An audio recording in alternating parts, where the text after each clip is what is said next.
Mungkin langsung aja saya coba buka dari sisi problem masalah yang kita coba angkat, isu yang coba kita angkat dari bisnis yang kita mau jalankan untuk produk ini. Yang pertama,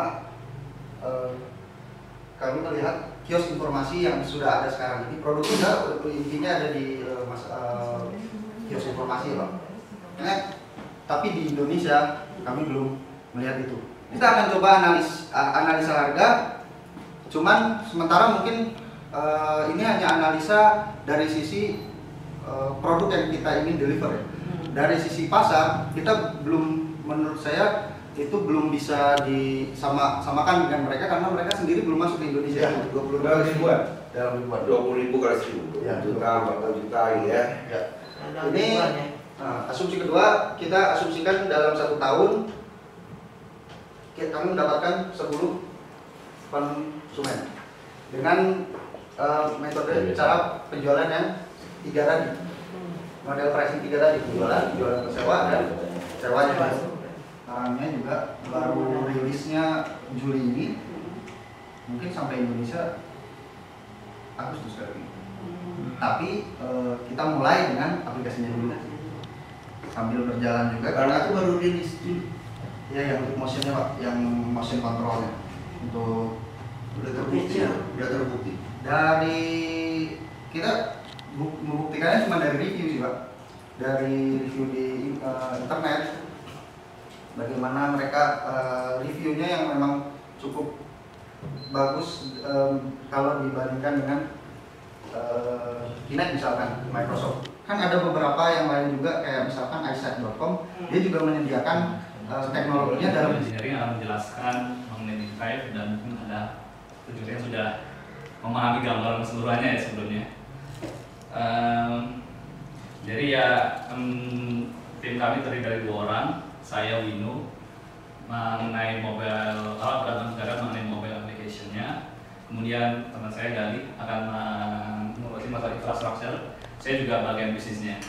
Kami berdua saja, background kami elektro S1 2003 jadi seangkatan, kemudian juga S2 sama-sama computer science, saya computer science dan teman saya information technology. Iya udah beres.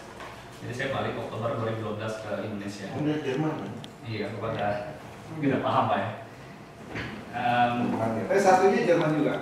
Nah, di ITB. Oh itu S2-nya yang Jerman. Iya, mau perkataannya.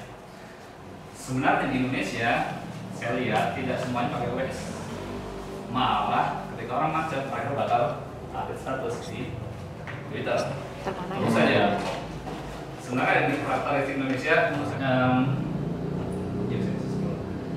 ini timeline sederhana saja kita pakainya kan, masih bisnis model kanvas, kita pakai sederhananya, kita coba approve konsepnya. Timeline seperti Facebook bisa ada jam berapa, ada statusnya padat merayap atau lancar, di mana beradanya dan ke arah mana sebagai konteksnya, kita arah umpan atau kita ke arah sedang serang di pada sedang serang di pada itu arah Dago. Status ya ini jumlah like-nya, jumlah komentarnya, ini untuk update statusnya.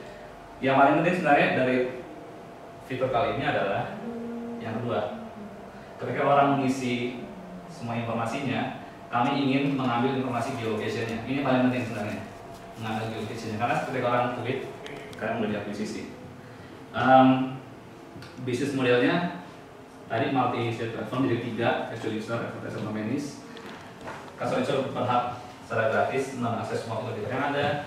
Kemudian advertisernya bisa memasang iklan di platformnya, jadi kami buatkan juga platformnya sehingga pemasang iklan bisa masang iklannya berdasarkan konteks. Fitur kamu bisa melakukan predictive analysis ya? Bisa saya mau ke Bandung nih. Seperti yang saya jelaskan sebelumnya Pak ya, kalau dulu Pak ya, yang sebelumnya memang ada, karena fitur utamanya itu live sama predictive traffic. Baik, kalau kamu di belakang simpen yang pakai data warehouse, pakai business intelligence kan bisa bikin predictive analysis. Iya Pak. Kan data kita beberapa bulan pada hari ini kita harus grow user dulu, karena modelnya advertisement model. Perlu berapa tahun dulu? Kira-kira. Kalau dia mau bangun user dulu baru advertising mau masuk, kan? Oh, ada crowd nih. Kalau usernya cuma 10, saya nggak mau masang iklan. Iya, crowd. Iya makanya Pak, jadi dengan kita bisa melihat yang tadi, kita bisa melihat sebenarnya potensi itu besar untuk kami bisa handle sendiri karena kami juga berada kemana-mana. Keluarin ke Ridwan Kamil. Jadi teman Ini semuanya bukan, saya juga tidak ada ini. ada. Saya juga juga nih. Terjun. Iya. Saya pasti kita Kamil gimana? Ya. Ya, Iya, saya kasih tahunya. Oke. Terima kasih. mana-mana. Oke, saya Iya. sangat priority. Dia menyebarkan, karena dia sangat suka, dia menyebarkan informasi tentang heritage harus karyawan sendirian. Sekarang berikutnya dia menjelaskan apa itu heritage, gimana Indonesia, teknologi. Menjelaskan kan sekali salah teman-temannya yang ini di Bandung. Dan sampai dia menjadi presiden Indonesia, karena saya punya IG-nya. Para pelaku memang sangat menunggu karyamu, Indonesia bangga sama kalian, menunggu presidennya. Jadi banyak sekali dukungan untuk mereka sangat sekali ini, mereka selalu mendukung. Perguruan tinggi dari banyak untuk menjaga kampus itu tetap berdiri dan eksis tentu membutuhkan mahasiswa, butuh siswa juga. Dan untuk meraih siswa dan mahasiswa mereka kan membutuhkan perlu mahasiswa, jadi mereka membutuhkan marketing, jadi lebih spesifik lagi membutuhkan promosi yang bagus, yang efektif. Di sisi lain penduduk Indonesia sekarang sekitar 230 juta, tapi fenomenanya adalah geger mencapai 240 juta. Jadi ada suatu perilaku konsumen di mana bangsa Indonesia khususnya sudah mulai terbiasa menggunakan gadget untuk dalam sehari-hari. Seperti itu, kami mendirikan Kampus Station yang bisa mensinergikan antara kebutuhan kampus untuk promosi kampus dan layanan informasi dengan perilaku konsumen yang kami punya beberapa, ini masih undercover, punya beberapa fitur yang nanti kita sesuaikan sama kebutuhan konsumen, juga ada beberapa platform. Jadi nanti harga bisa, harapannya bisa menyesuaikan sama fiturnya, sama harganya.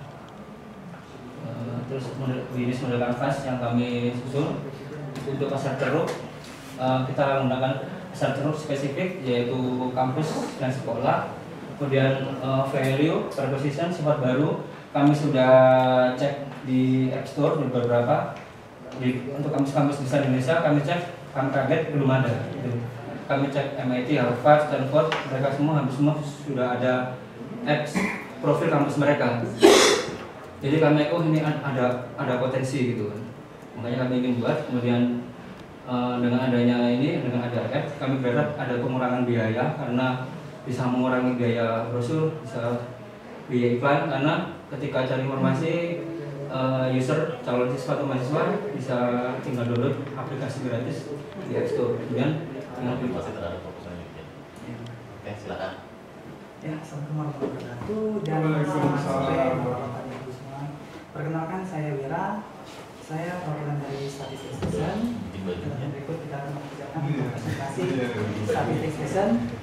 Kami punya logo, kemudian kami punya moto, objektif, dan real. Artinya objektif, kami berdasarkan fakta dan real, nyata apa adanya.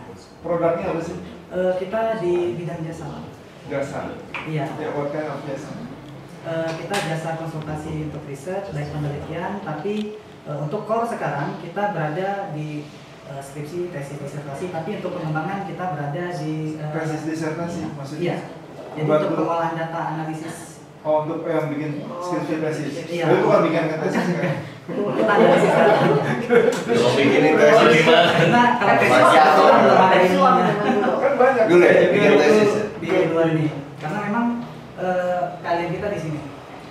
Oke, saya lanjutkan. Nah, untuk seperti yang saya jelaskan di awal bahwa core kita pada awalnya adalah untuk skripsi, tesis, disertasi. Kita membantu klien dari berbagai macam bidang, dari berbagai macam institusi maupun jenjang pendidikan untuk menyelesaikan dan membantu mereka memahami apa yang mereka buat tentang analisis data mereka. Nah, tapi untuk pengembangan sini kita lebih fokus kepada instansi, contohnya Microsoft atau lebih ke IKM untuk saat ini. Lebih kepada Kemudian kedua, untuk masalah presentasi. pada umumnya di sini itu tidak ada yang namanya prasidang. Jadi misalkan ketika klien datang, ini khusus yang personal atau akademisi, ketika klien datang, ketika mereka presentasi, mereka nggak tahu apa yang mereka presentasikan atau masih bingung. Di sini kita menyajikan simulasi presentasinya, sehingga kita yang menjadi penguji di sini. Sehingga nilai plus ini yang menjadi tambahan bagi kami untuk dapat menjadi klien lebih banyak selama ini sih. Udah dapat order dari partai emang? Partai belum, tapi baru instansi. Pasar bagus loh buat tahun 2014. Partai kan? Iya.